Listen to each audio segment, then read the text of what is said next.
Good evening and welcome to the Barbados Museum and Historical Society. Thank you so much for joining us in our next installment of this year's 2020 lecture series, Barbados to the World, which talks about the way how Barbadians have migrated to various parts of the diaspora and have contributed to those societies. This evening's lecture, To Cuba and Back, Journeys from and to Barbados, chronicles Barbadian experiences both in traveling to Cuba and returning to Barbados during the 20th century and the 19th century.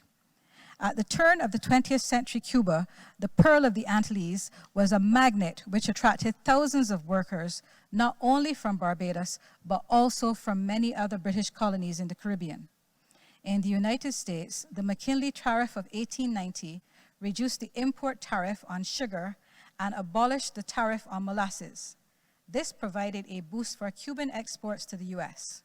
Then, in 1902, America secured a reciprocal trade agreement with the new Cuban government. American industrialists took advantage of the believe it or not, I know how to pronounce that word, but every time I get there, anyway. I am going to actually just start again from the beginning of that sentence because I know you all got the rest of that 16 times already, if that's okay with you.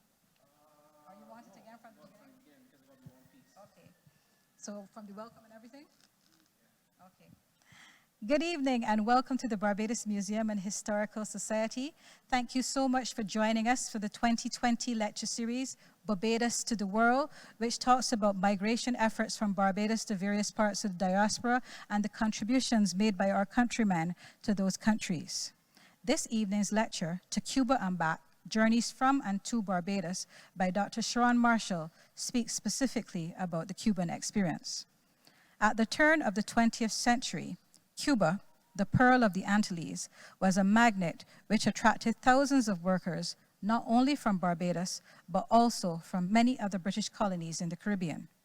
In the United States, the McKinley Tariff of 1890 reduced the import tariff on sugar and abolished the tariff on molasses. This provided a boost for Cuban exports to the US. Then, in 1902, America secured a reciprocal trade agreement with the new Cuban government. American industrialists took advantage of the prestigious trade agreements in that area to invest in sugar production in Cuba. That American investment would give rise to the work opportunities for thousands of adventurous West Indians. When thousands of working-class Barbadians left for Cuba in search of better economic opportunities, most of them did so with the expectation that they would eventually return to their home. They maintained many of the cultural traditions of their homeland and immersed their Cuban-born children in this culture. They exposed them to the type of education which they themselves had received in Barbados and taught them English to prepare them for life back home. Many of the migrants were not able to achieve this dream, but some of their children, grandchildren, and great-grandchildren have managed to retrace their ancestors' journey and find their roots in Barbados. This reverse migration is driven by economics as much as by sentiment for the ancestral homeland. The basis of that sentiment has sometimes been called into question, and since these Cubanians have not always been regarded as true Barbadians by some segments of the population, claims on their Barbadian heritage also make room for a sense of pride in what they have been able to achieve in Cuba, and they count themselves fortunate in having two homelands. Dr. Sharon Marshall is an award-winning author, broadcast journalist, and public relations executive with a keen interest in genealogy and history. She earned a Bachelor of Arts degree, summa cum laude, in radio production from Howard University and was awarded a Master of Arts in English and a PhD in history by the University of the West Indies, Cave Hill. Dr. Marshall is the author of Tell My Mother I Gone to Cuba, Stories of Early 20th Century Migration from Barbados, published by the University of the West Indies Press in September 2016. It was a finalist in the 2016 Forward Indies Book of the Year Awards and received honorable mention in the 2018 Casa de las Americas Literary Awards. Her current manuscript, A Return to Roots, Cubanians in Barbados, is to be published in 2020.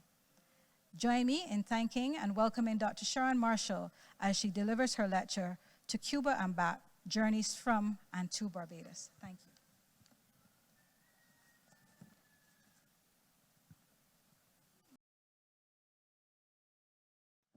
Thank you once again, Kay, for your introduction. Good afternoon.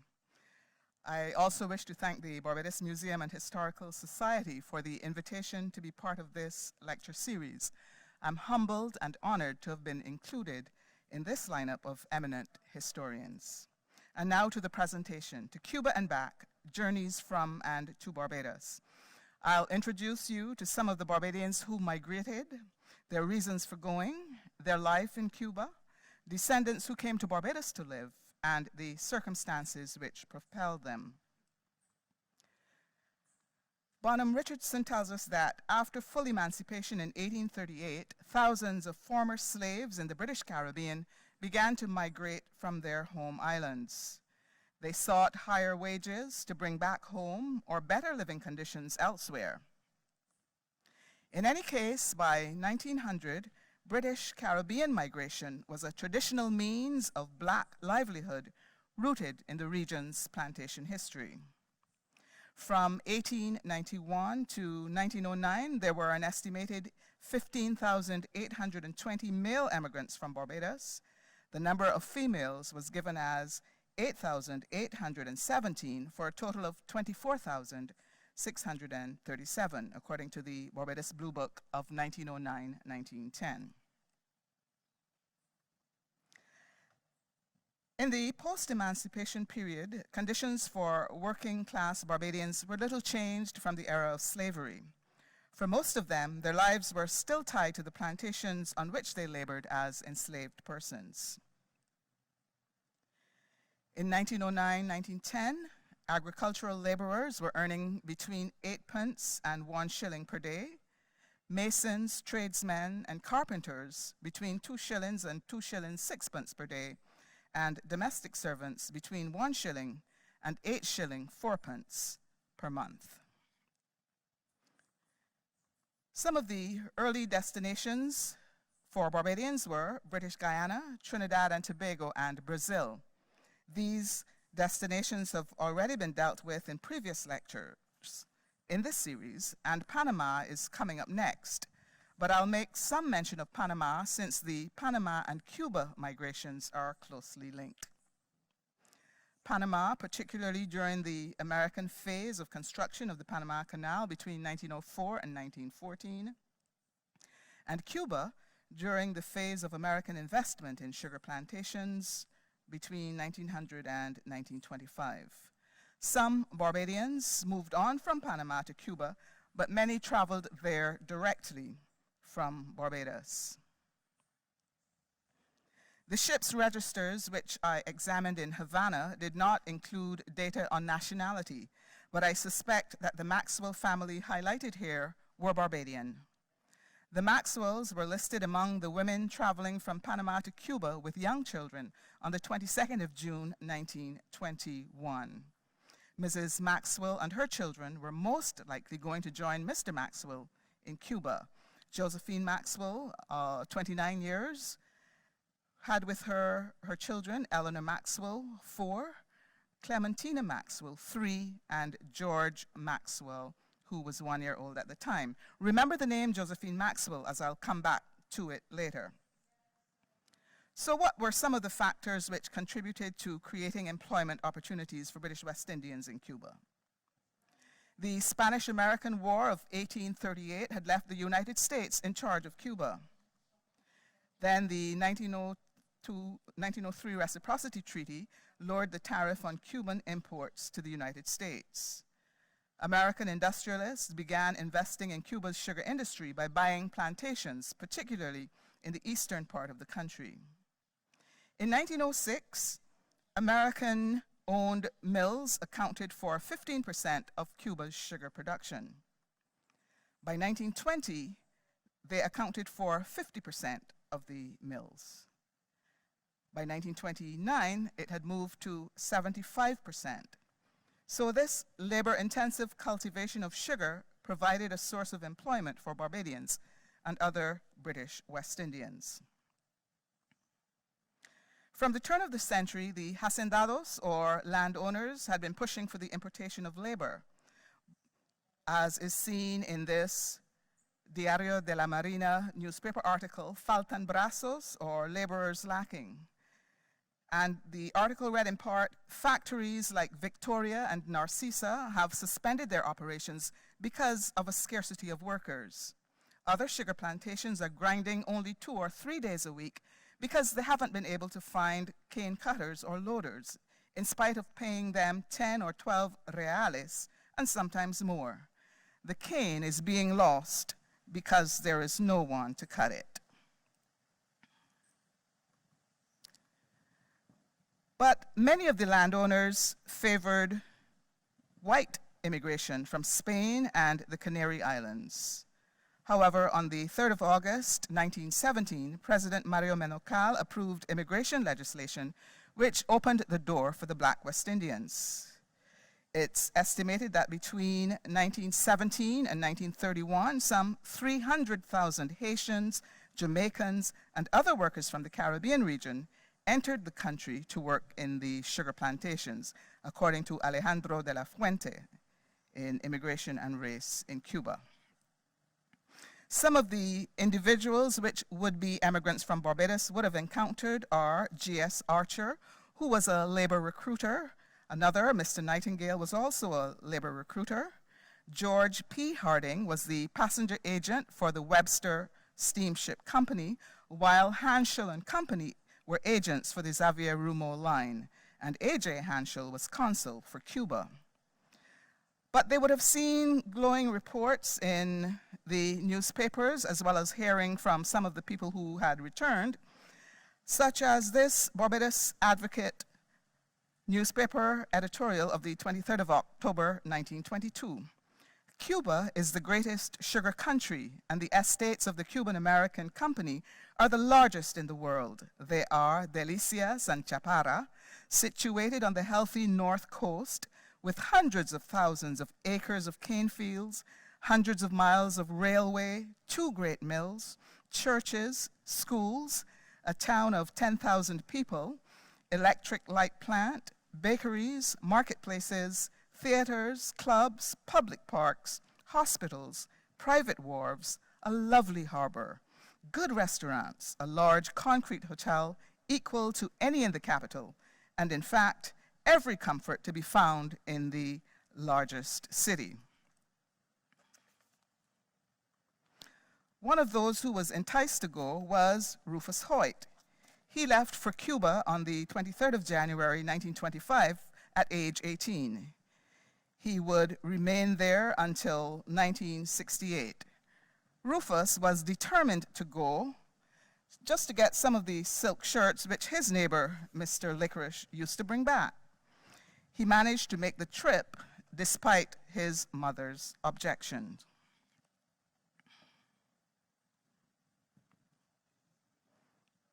Rufus, unknown to his mother, had got a permit from the agent, a Mr. Nightingale, and announced to her that he was going to Cuba the next time the men from his village were going. His mother was having none of that, and took the permit back to Mr. Nightingale and got back the money, a guinea, or 21 shillings. But Rufus was undaunted. The morning when Licorice and the fellows were leaving, he got his mother's permission to go down to the wharf to see them off. Well, after he gone, he told me, I felt so lonely. So the same fellow Mitch that had the boat, that carried them on the boat, I know him too, Mitch. I said, Mitch, come here, man. Give me a tour outside to the ship where the boys is. He said, well, get in.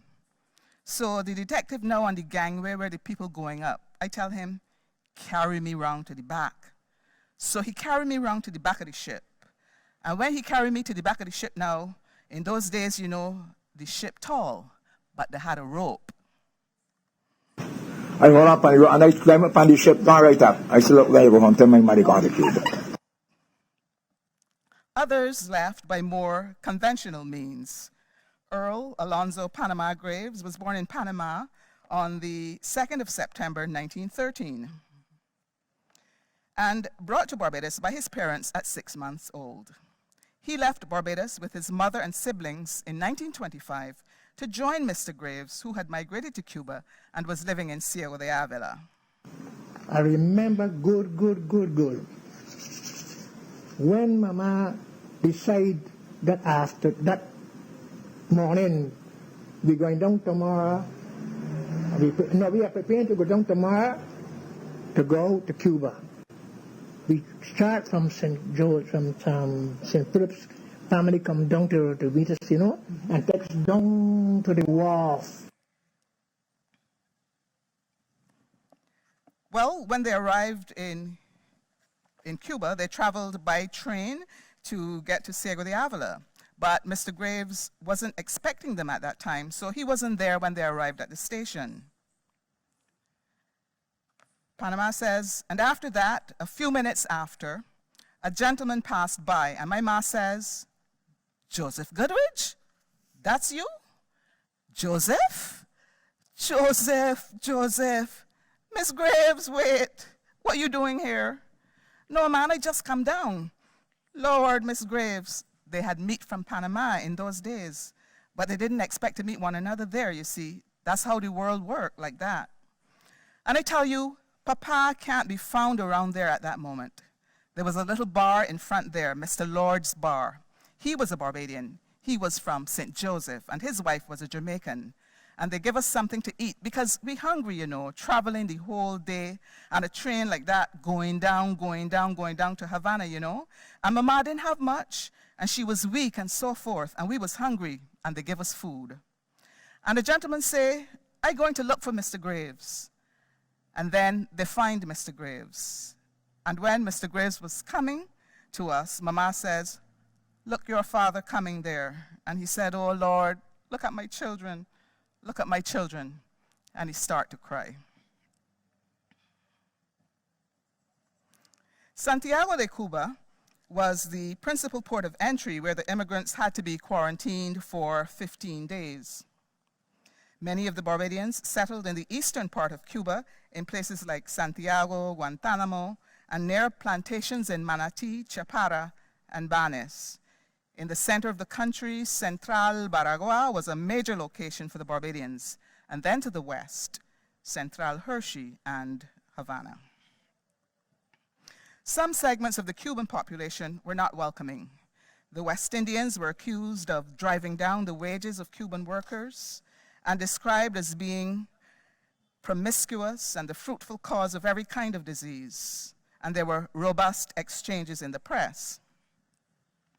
In the Letters to the Post column of the Havana Post of the 24th of July, 1924, someone who signs off as a Jamaican from Guantanamo wrote to the editor in reference to the newspaper's inclusion of an item from El Mundo newspaper entitled "Immigration and Colonization." And he wrote, "If the Cuban people desire any particular class of immigration to come to their country, it is, of course, up to them to have what they want. If they prefer those who once held them down in darkness and tyranny to now become their comrades, no one is justified in questioning their desire.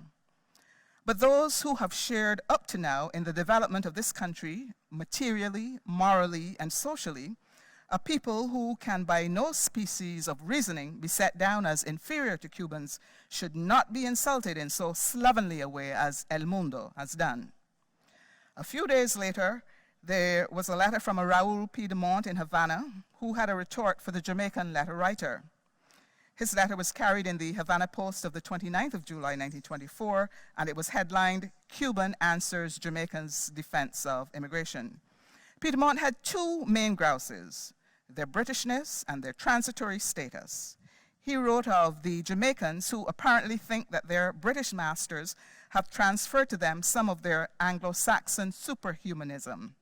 It is most distressing to have them think that for the simple reason that better wages are paid here than in Jamaica, they have a right to come here just because their names are Tom Jones or Ari Smith and not Juan Alvarez or Pepe Fernandez.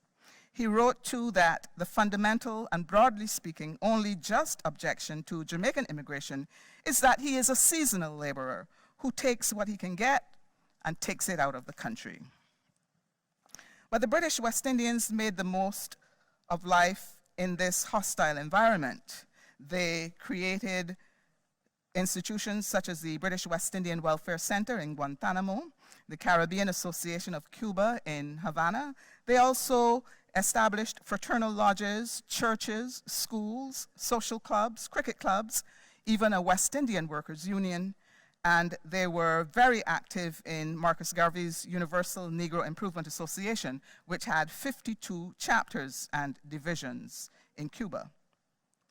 They also became property owners, as is evident from this table, which lists British West Indian property owners who had been affected by the 1926 hurricane.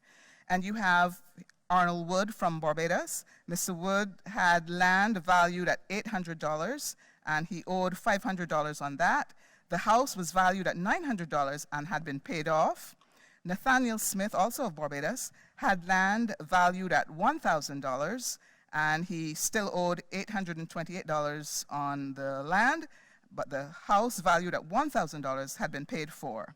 And then there's Aubrey Lowe, and the British Chargé d'Affaires noted that this man has paid for his land. The house was a wooden structure on masonry piles and was blown over, but it can be reconstructed, but it will require considerable expenditure.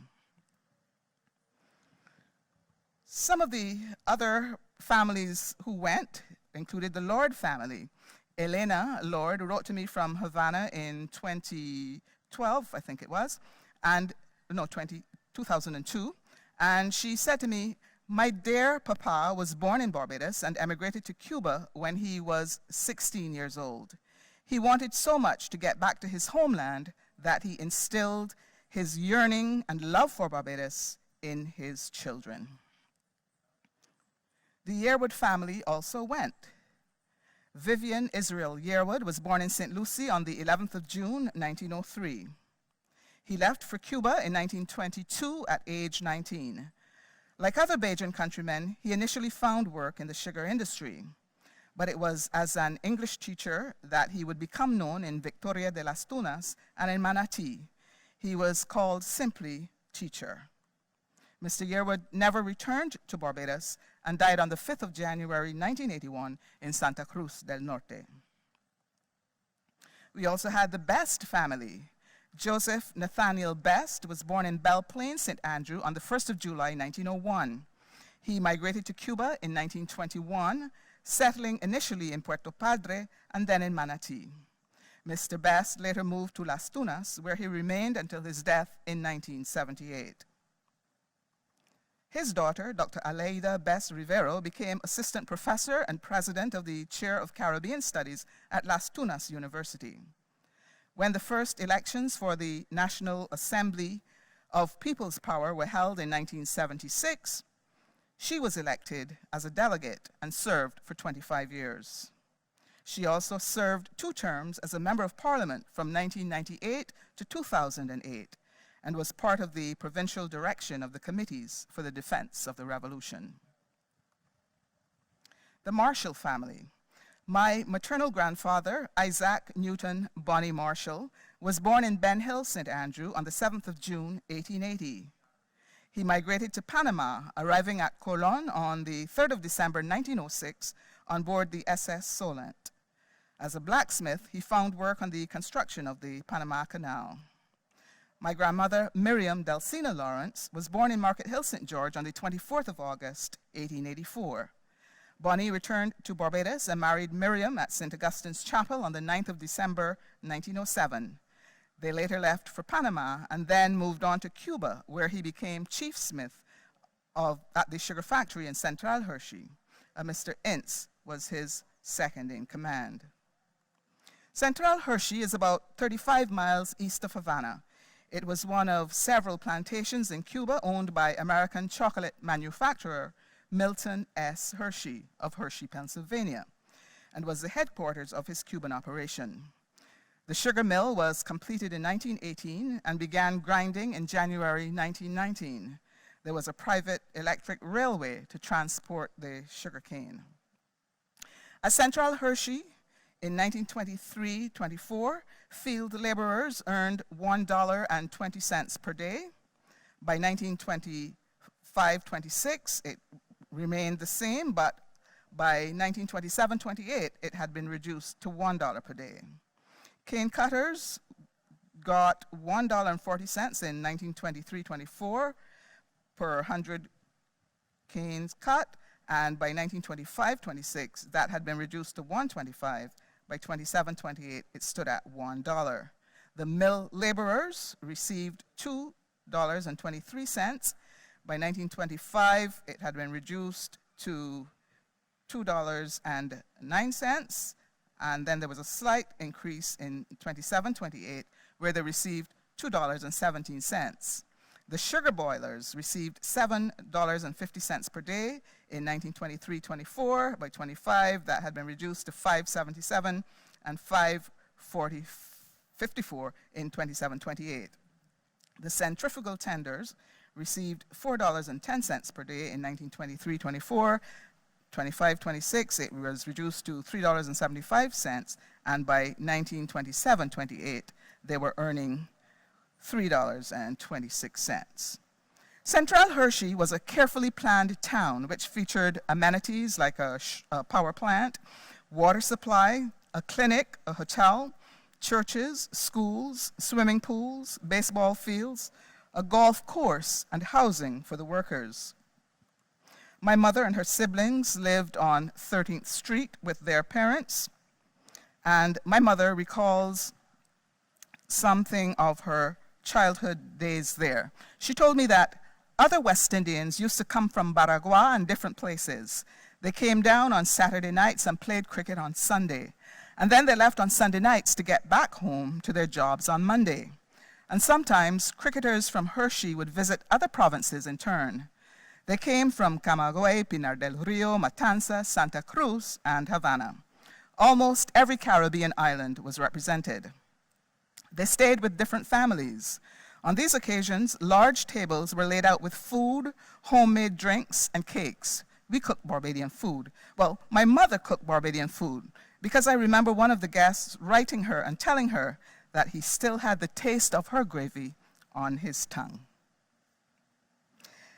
Many Barbadians settled in Central Baragua.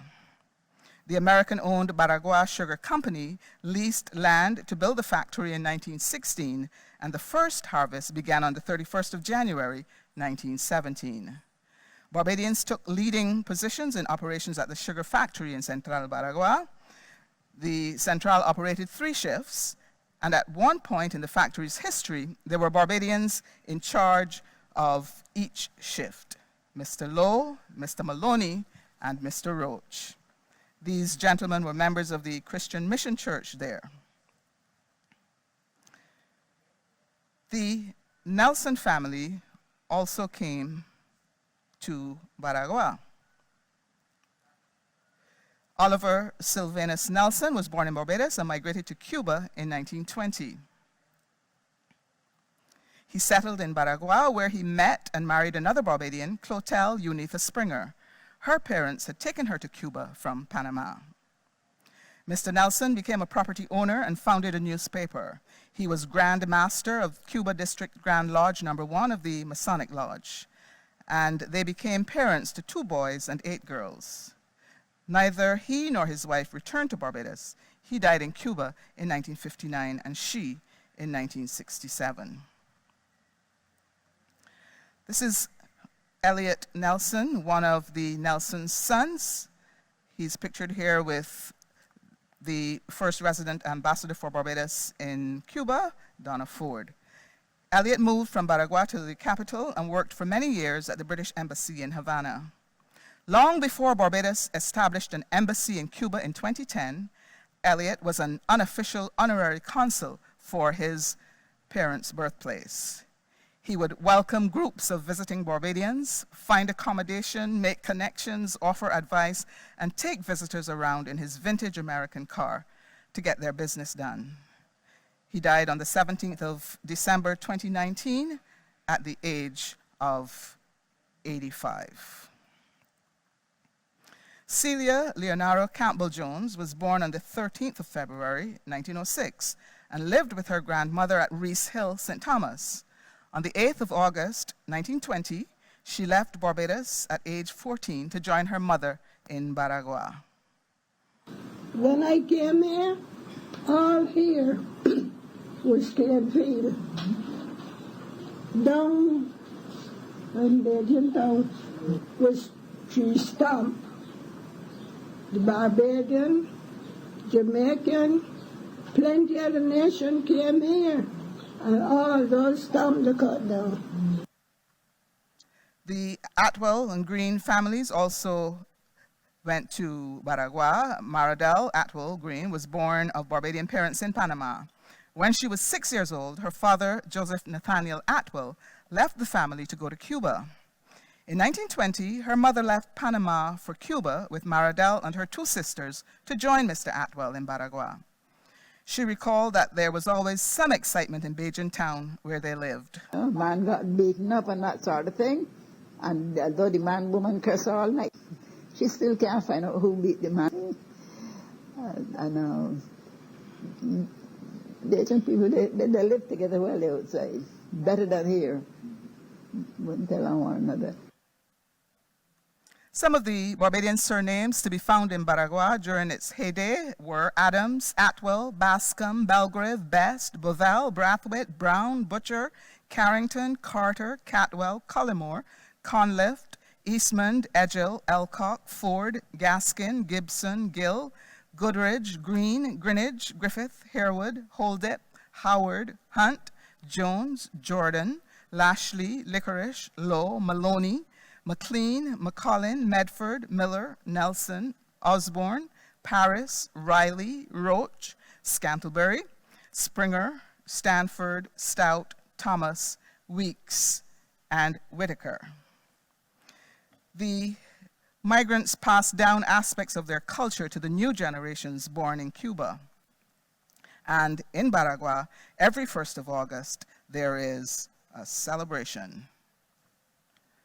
I'm indebted to Dr. Stefan Walcott, who visited Baragua in November 2012 and shared this video online. I need to go back, just what I was, so here we go.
Now, the U.S. naval base at Guantanamo Bay provided another source of employment for Barbadians and other West Indians.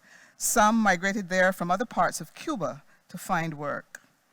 Anticipating U.S. participation in World War II, President Franklin Delano Roosevelt visited in 1939 and ordered major expansions that would allow it to operate as a port for air and sea patrols. Barbadian descendant William Hope was one of the persons who found work at the naval base, as you can see from his Death Benefit Association card, and he lists his beneficiary as Irene Justis de Hope, his wife.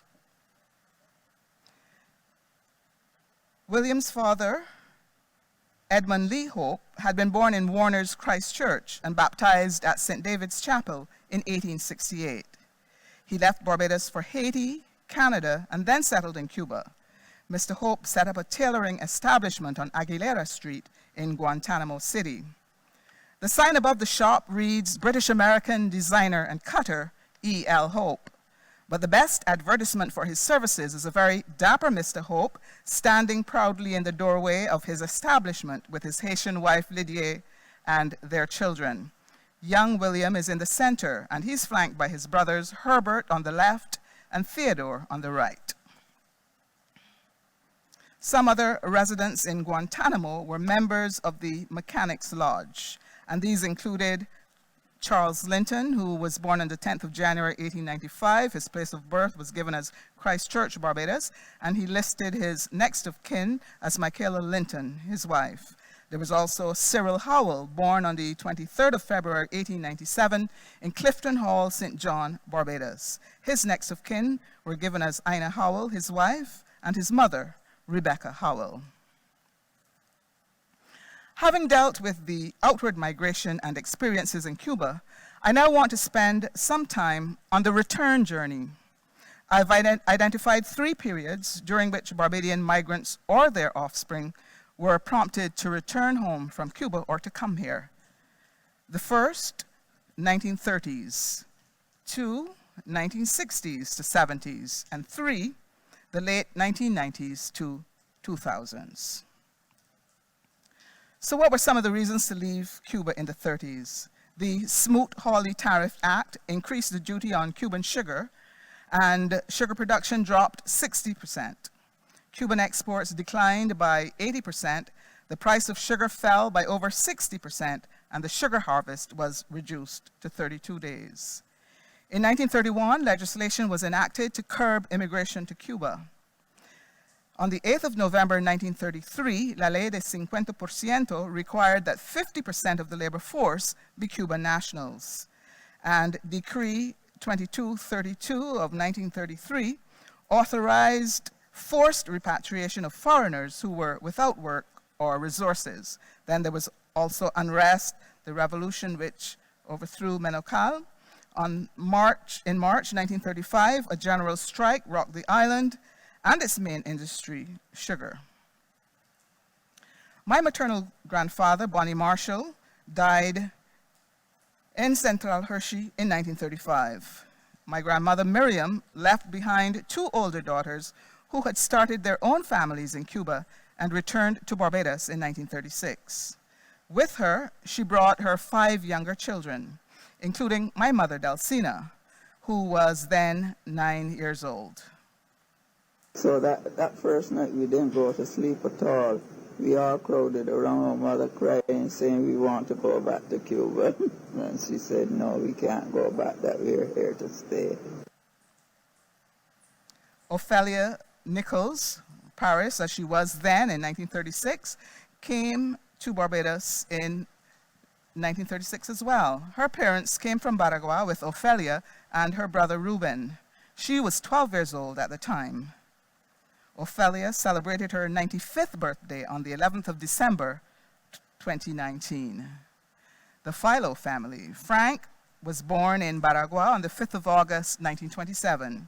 He first came to Barbados as a babe in arms, was taken back to Cuba, and returned in 1937 with his mother and brother. He later migrated to England in 1956 and worked with British Rail for 40 years. Frank celebrated his 92nd birthday in 2019. British consular and diplomatic authorities in Cuba were expected to represent the British West Indians, who were, after all, subjects of the empire. They had established a relief fund to provide for destitute immigrants, but by October 1949, when it appeared that the funding was going to be cut, the British were pushing repatriation. They sent circulars to 27 British West Indian centers in Camagüey and Las Villas provinces, urging the immigrants to apply for repatriation. And they listed Barbadians over 60 willing to be repatriated to Barbados. And I want to call your attention to this highlighted area. Martin Luther Hunt, 69, he had his birth certificate, and Martha Hunt, 76, she had a passport. And on this slide, indicating Barbadians under 60 asking to be repatriated to Barbados, we have Cyril A. Rowe, 39, who also has his baptismal certificate and his birth certificate. He's the son of Martha Hunt above. Now, reasons to leave Cuba in the 1960s and 1970s. In 1959, there was the revolution which brought Fidel Castro's regime to power. And Max Azikri tells us that strong pressure was exerted upon the population to show oneness with the revolution, not just in words, but in action. From the government side, it was particularly urgent to enlist the population in the works of the revolution, creating a close identification between the leaders and the masses. That requirement didn't sit well with everyone, and Azikri says that for some, it provided an additional reason to emigrate to the United States or elsewhere. For Barbadians, that elsewhere was home. The plight of the emigrants occupied the attention of the home government. In March 1961, Cameron Trudeau said in the House of Assembly, "I understand now that there is on a very large scale a certain amount of persecution of those West Indians who, for one reason or another, cannot come to terms with the Castro regime. I regard it therefore as a very serious matter, the idea that there should be West Indians, especially Barbadians in Cuba, who are suffering any sort of disability." Gilbert Rowe came to Barbados from Baragua at age 13 in 1970 with his father, Cyril A. Rowe. The same Cyril A. Rowe who was listed by the British as asking to be repatriated back in 1949. He was also accompanied by his mother, Elsie, brother Calbert, and sisters Adela and Wilma. They traveled via Mexico and Jamaica to reach Barbados. It's not clear why Cyril Rowe didn't leave Cuba until 1970. But Gilbert remembers quite vividly when the family received permission to leave. He told me, "There was this gentleman that used to tell my father, 'Cirilo, está aproximando el viaje.' Cyril, the trip is getting closer." Because they knew that we had applied to leave, and he would always tell my father that. I'm yet to know whether it was pulling his leg or what. But I can remember when that cable came as a child, because a man on a motorcycle used to come up, deliver the cable to you. You were given permission to leave. You had to leave the house instantly. Not tomorrow, you leave the house and they seal it. It was now the property of the government. So we slept by Granny, my grandmother, that born in St. Philip, Coley Kane, as they used to call her. Her full name was Georgina Coltrus Kane. Gilbert would go on to produce the Barbados Jazz Festival, bringing international headliners to perform at the festival. The Goddard family also returned to Barbados. William Nelson Goddard came from Pito Cuatro in 1970 with his father, Ethelbert Beresford Goddard. They traveled via Mexico and Jamaica, that familiar route, to reach the island of his father's birth.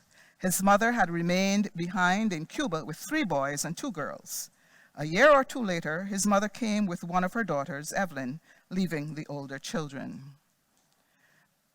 The Niles family, Nathaniel Niles, was able to return to Barbados in 1969. He brought his wife, Francesca, and daughters, Idania and Graciela, from Guantanamo in 1973. Graciela is a facilitator in the primary Spanish program. In 1971, Mrs. Josephine Maxwell wished to return to Barbados with 4 grandchildren. 2 of them were 17 years old, 1 was 19, and the other was 22. They had been born in Cuba. She appealed to the Barbados government for repatriation. As a Barbadian, Mrs. Maxwell was eligible for government assistance, but not her Cuba-born grandchildren. So a solution was found.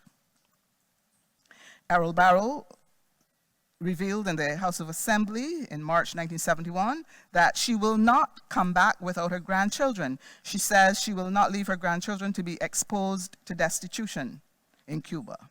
So we have got the nephews in Christchurch to guarantee repayment of a loan of $2,520 to the Barbados government. And we have recommended that Mr. George Eliezer Maxwell should enter into a legal undertaking to repay to the government the amount advanced, the first payment to be made immediately after return of the relatives. Could this Josephine Maxwell be the same one who sailed from Panama to Cuba with her 3 children in June 1921? She was 29 at that time, so this would make her 79 in 1971. I'm so curious about what happened to Mrs. Maxwell and her grandchildren, but the document trail hasn't led me anywhere so far. Reasons to leave in the 1990s and 2000s, the collapse of the Soviet Union, which ushered in a special period in time of peace in Cuba. Cuba's capacity to import shrank by 75%. The GDP was reduced by at least 35%. Exports reduced by 80%. Hundreds of factories were closed, and tens of thousands of Cubans were unemployed. Oliver and Clotel Nelson didn't return to Barbados from Baragua, but their daughter, Yolanda Nelson Springer, came from Cuba in 1994. She joined her older sister, Gloria, who had come after their mother died in 1967. Yolanda is employed as a facilitator in the primary Spanish program.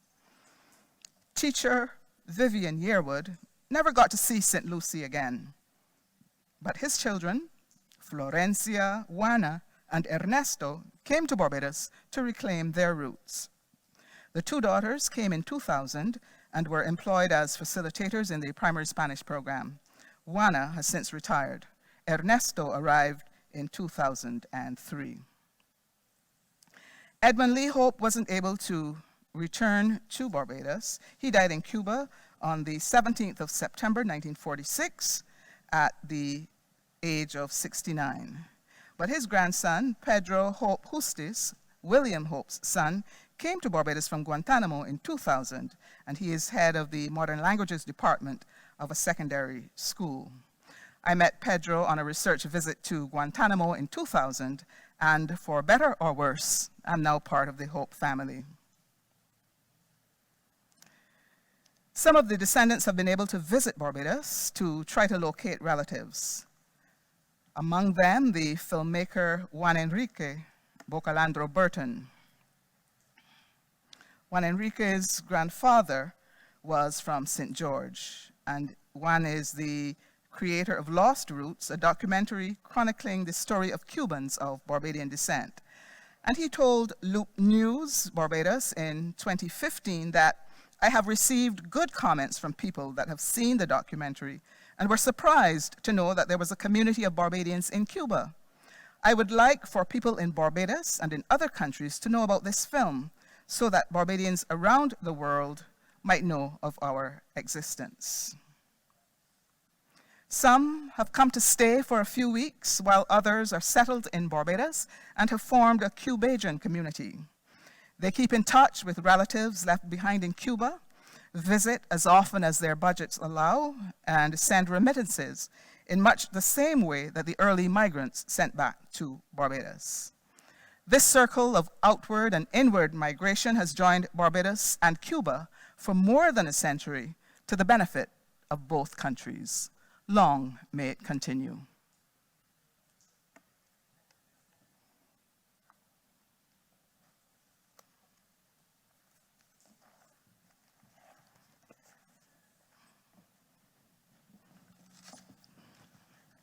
Thank you very much, Dr. Marshall, for that absolutely wonderful lecture. I was watching the online contents while Dr. Marshall was doing her lecture, and there were lots and lots of positive comments about what an engaging lecturer she was and how wonderful the material and content was. What we did not really get was any questions, so we're still encouraging you to please ask questions. She's looking forward to answering any queries that you might have. I am, of course, going to pass on all your lovely and wonderful comments about what a great lecture she's given, but I'm sure that if you have any questions, now would be the time to ask. Thank you so much, Dr. Marshall. Okay, there's a question from the audience. Our one audience member, who is the cameraman in these times of COVID-19 and physical distancing. You had mentioned, can't remember which port it was, but Santiago de Cuba. when they arrived, they had to go into Quarantine for 15 days. Was this was a result of the Spanish flu or something? No, this was because these were black immigrants coming from God knows where. So they had to pay a deposit, in fact, to be quarantined. And if they passed the quarantine period, they would get the deposit back. But sometimes they were cheated out of that deposit and were sent on their way and didn't get their money back. Okay, thank you.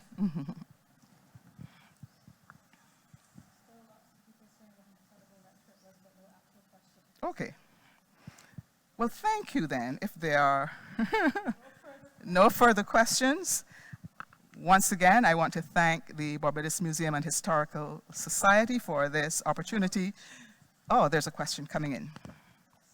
Where in Cuba did West Indians settle? Oh dear, I had shown a map with some of the areas and indicated previously that it was primarily in the eastern part of the country. They were in Guantanamo because of the US naval base, which provided employment. They also, during the period of sugar cultivation, settled in places like Manatee, Banis, Camagüey, where there was sugar cultivation, and the star of the show, Central Baragua, where there is still a large British West Indian community or descendant community. Okay, And Central Hershey, where my mom was born. And another question, as we are looking at past information and evidence, is there not an initiative today to film or record our current generation before it is too late? I don't know if you're aware of any things that might be happening. Our current generation, I'm not sure what the reference is to, the current generation in Cuba or in Barbados? I am assuming in Cuba. In Cuba.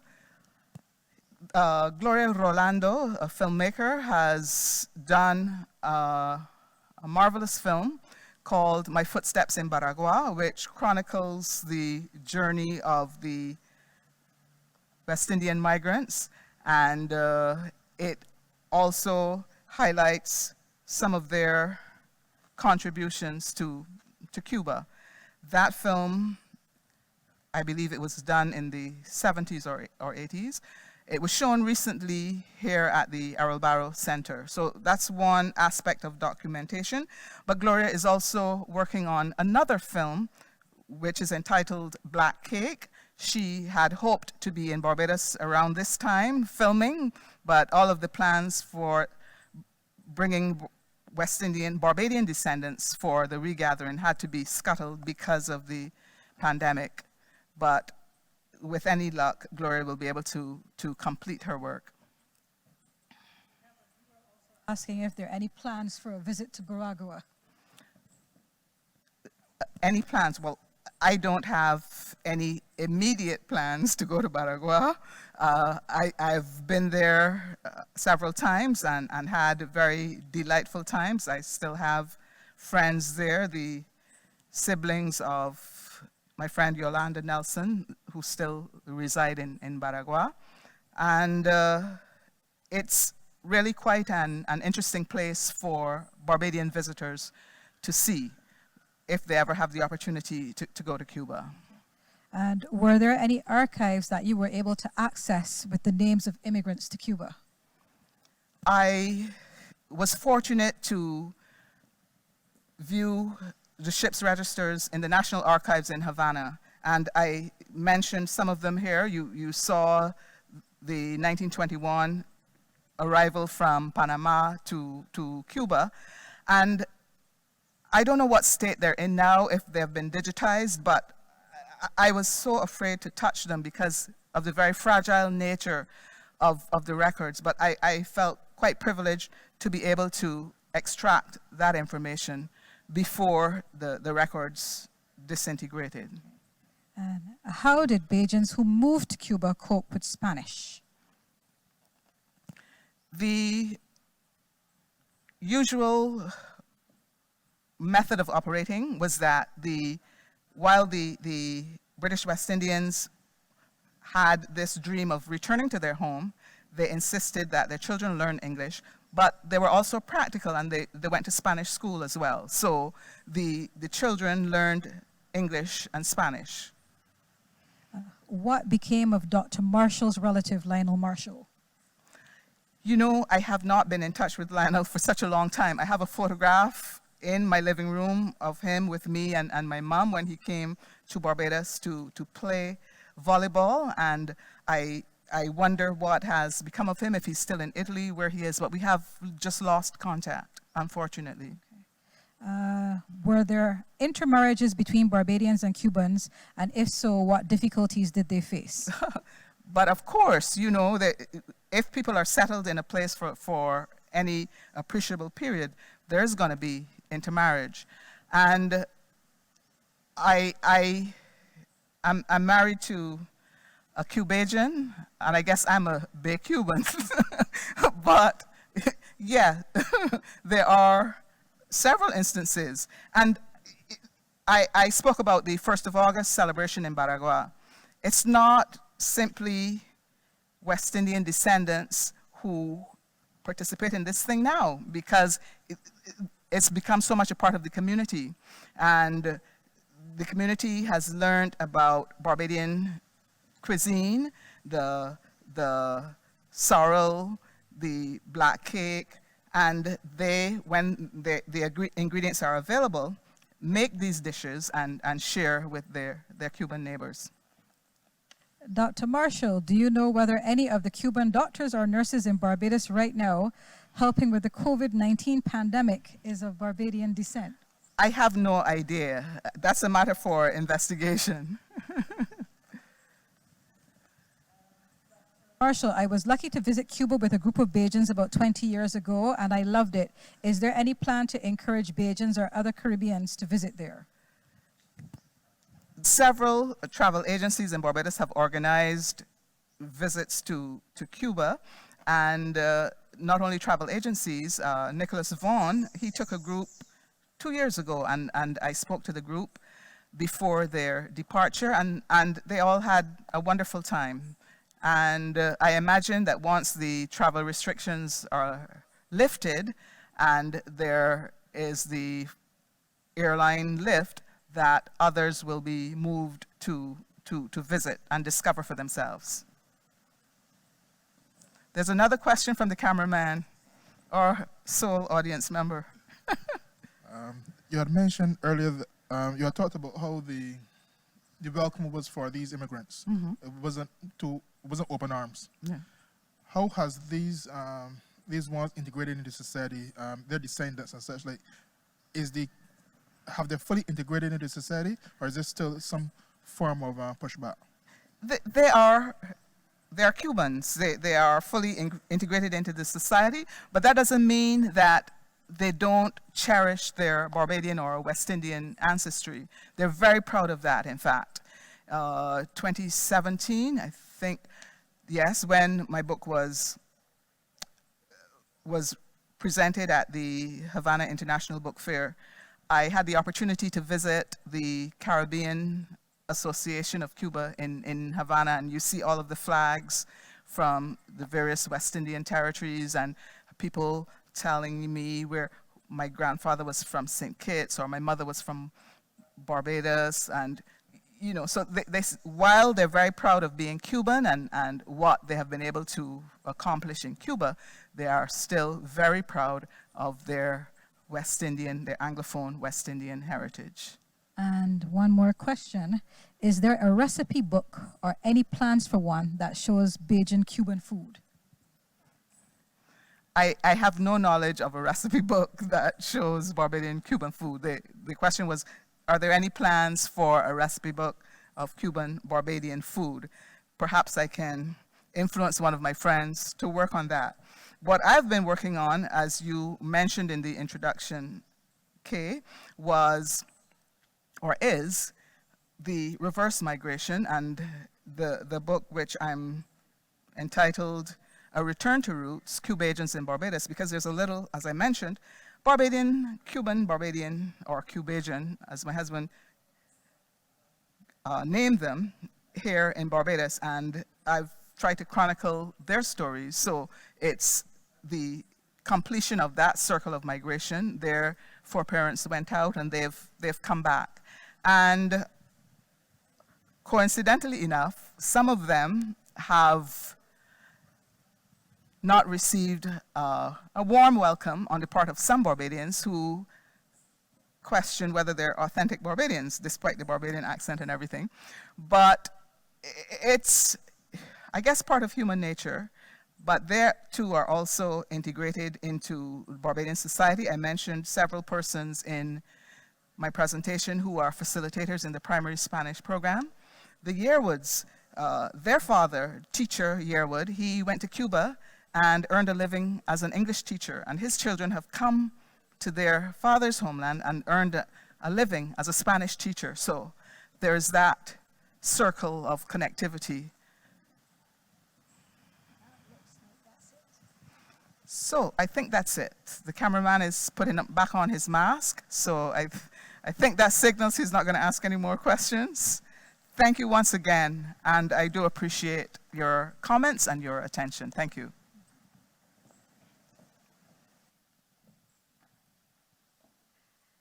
Ladies and gentlemen, thank you once again for joining us in this year's lecture series, especially through the current challenges with COVID-19.